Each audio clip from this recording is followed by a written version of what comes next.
안녕하십니까, 박병입니다. 아까 제가 전 그 방송에서 잠깐 언급했는데 장치혁 과합그룹 회장님이시네요. 현충에서 문전 박대당한 참전용사, 6.25 참전용사입니다. 1950년 6.25 전쟁 때 한국의 1인당 국민소득은 60에서 70달러였다. 지금은 3만 6천 달러로 그때보다 500에서 600배가 증가했다. 세계 10위권 경제대국이 됐다. 세계가 놀라는 대한민국의 발전상이다. 놀라는 변화상은 자랑스러운 성과지만 여전히 부족한 점도 적지 않다. 열악하다고까지 부를 법한 좋지 않는 국민성이 남아 있다는 생각도 든다. 대표적인 게 화합하지 못하고 다툰다는 것이다. 싸움을 이어가는 여당과 야당, 국회와 행정부의 모습을 보면 6.25 전쟁 때와 비슷한 점이 적지 않다. 북한도 한민족으로 우리와 같은 품성을 지니고 있는 만큼 남북한이 충돌할 가능성이 있어 보인다. 국민의 불안을 잘 다독이고 남북관계를 지혜롭게 잘 운영해야 할 것이다. 부끄러운 국민선 중 하나가 국가에 헌신한 이들에 대한 고마움과 애우를 찾아보기 힘들다는 점도 꼽을 수 있다. 지난 현충일에 윤석열 대통령이 국립서울현충원을 방문해 저와 정부는 국가와 국민을 위해 자신의 모든 것을 희생한 영웅들에게 최고 애우로 보답하겠다고 발표하면서 많은 국민과 참전용사들이 깊은 감명을 받았다. 대통령이 발언해 참전용사들이 홀대받던 모습이 이제는 바뀌겠구나 하는 기대도 했다. 6.25 참전용사의 나는 지난 38년 동안 한 번도 빠지지 않고 계속 현충원을 방문했다. 나보다 먼저 간 군 동기들과 호국 영령들에게 참배하고 헌화해왔다. 나이가 들다 보니 몸이 불편해 차를 타고 현충원을 찾았다. 올해도 예년처럼 현충일 오후에 차를 타고 현충일에 참배하려 갔는데 뜻밖에도 차량으로 들어갈 수 없었다. 최고 예우로 보답하겠다는 대통령 발언을 듣고 기쁜 마음으로 현충원을 찾아갔건만 문전 박대당하듯 쫓겨났다. 6.25 참전용사로서 예우는커녕 뜻밖의 큰 봉변을 당한 것이다.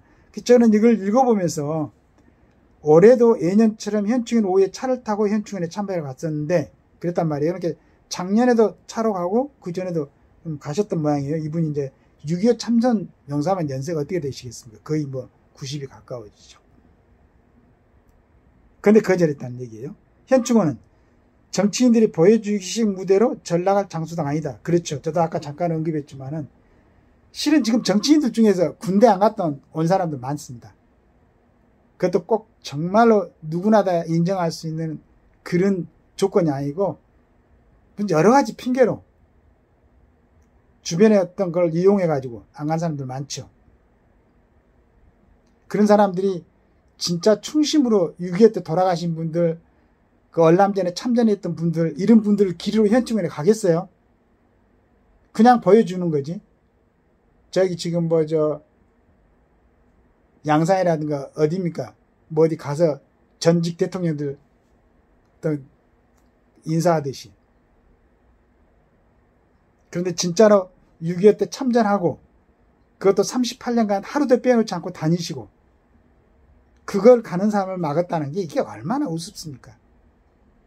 말로만 하지 말고 대우하겠다고 말로만 하지 말고 그러니까 말로만 하는 겁니다. 진짜 가슴 깊숙이 우리가 지금 이렇게 살고 있는 게 이승만 대통령의 어떤 국가 건립, 그 다음에 박정희 대통령의 자주국방, 조국 군대화, 그 다음에 이제 그 이름 없이 돌아가신 6.25 때 참전했던 참전용사들, 또 얼람전에 참전했던 우리 군인들, 또 중동에 가서 물론 먹고 살라고 갔겠지만 가서 열심히 일해가지고 국가로 돈 보냈던 사람들, 파독 간호사들, 이런 걸 생각하면은 지금 정치하는 사람들이 폼내고 가서 잠깐 하고는 거기 그 말이 됩니까? 진짜로 참전용사들 못 들어가게 하는 거. 그 다음에 언뜻 그냥 봐도 이 양반이 이분이 과합그룹 회장을 하셨고 38년 동안 매년 다녔다는데 이분을 막았었다고 그러니까 얼마나 진짜 이렇게 부드럽게 지금 얘기는 하지만은 글로 썼지만은 얼마나 화가 났겠어요.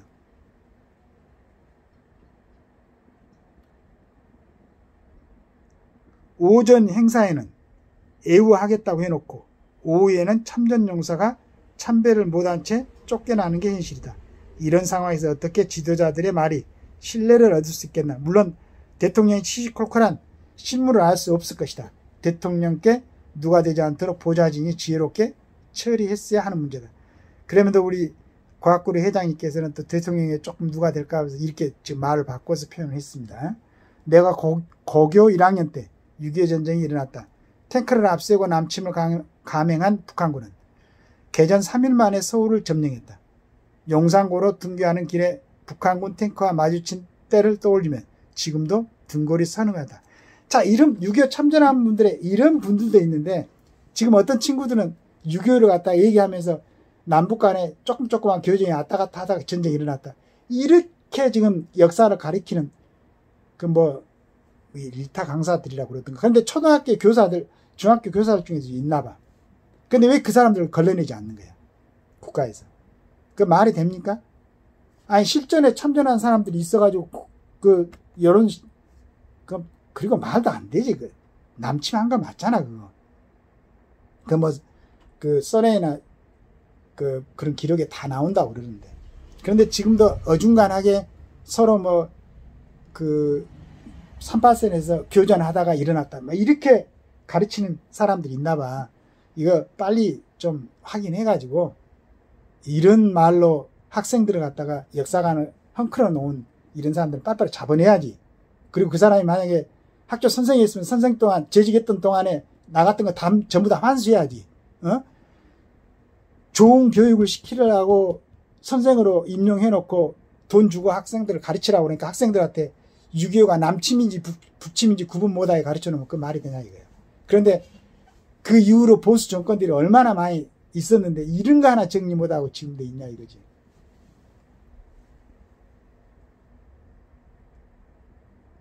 낙동강까지 밀렸던 국군은 인천 상륙작전으로 전세를 뒤집고 서울을 탈환했다. 하지만 중공군의 참전으로 1951년 1월 서울을 다시 뺏겼고 오산까지 중공군이 내려오는 등 전황이 악화됐다. 자, 이 두 가지 상황만 봐도 김일성이 전쟁이 일으키라고 할 때는 소련 가서 스탈린한테 허락을 받고 남침을 했잖아요. 소련은 대위 출신이고 그 다음에 이제 어렵사리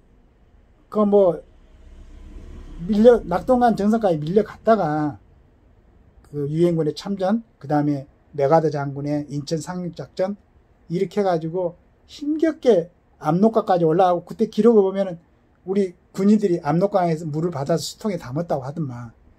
근데 이 중공군이 내려와서 지금 우리가 75년 동안에 남북 이상 가족이 만들어져 1000만 명 이상 가지고 생기고 이 많은 상을 남겼던 원래는 김일성이 그렇게 결정해갖고 남침한 것도 있지만은 남침을 하도록 힘을 보태준 스탈린, 지금 러시아, 이 푸틴하고 비슷하게 한 역할을 한.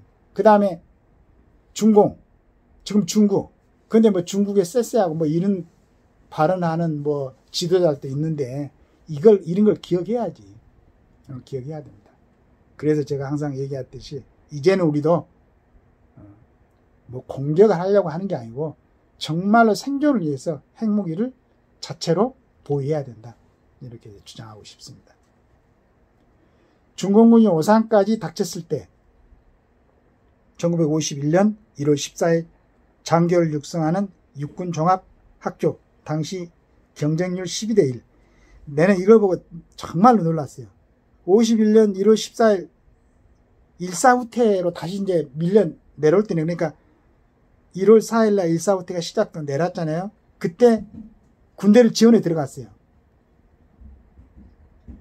물론 1950년대 전두환 노태우 대통령이 두 분은 그때 육군상관에 지원을 했었고 그러고 근무를 하신 분입니다. 그때 경쟁률이 12대1이었대. 지금 우리나라 정치인들 중에서 군대 안 가려고 여러 가지 무슨 병도 아닌데 병 핑계대고 하고 어떤 친구들은 전과 있으면 안 간다고 그러니까 일부러 전과 만들려고 학생운동에 들어가고 이런 친구들도 있었다고 그러는데 고등학교 나이 때 전쟁이 발발해갖고 중공이 밀려 나오는 1월 14일 날 나라 지키겠다고 군대에 들어간 양반이야. 근데 이 양반이 현충원에 자기 죽었던 동기들 보러 간다고 하는 걸 갖다 막아? 이런 엉터리가 어딨냐 말이야. 여러분 하나하나 점검해가지고 우리 대통령께서 뭐 일일이 할 수는 없죠. 이분 말씀처럼.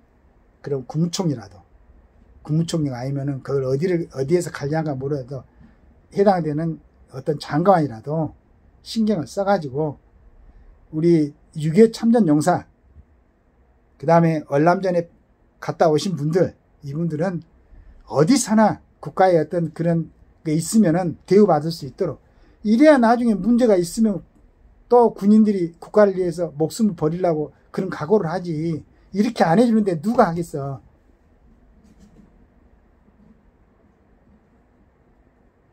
잘 좀 정리해가지고, 쓸데없이 많이 나가는 돈들 있잖아요.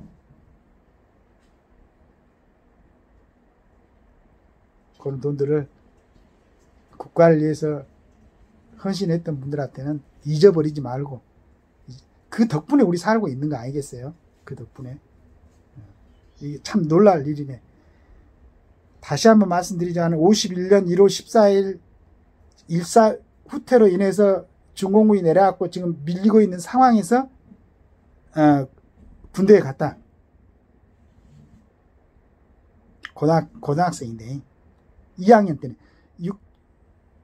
50년에 고등학교 1학년이니까 51년 1.4 후퇴 때는 2학년인데 2학년 때 장척 전 과학고리 회장님은 군대 자원 입대해서 들어갔다는 얘기예요. 자, 이런 분들이 진정으로 대우받고, 이런 분들이 나는 신문에 오늘 처음 이분이 그랬다는 거 알았는데 신문에 좀 나왔으면 좋겠어요.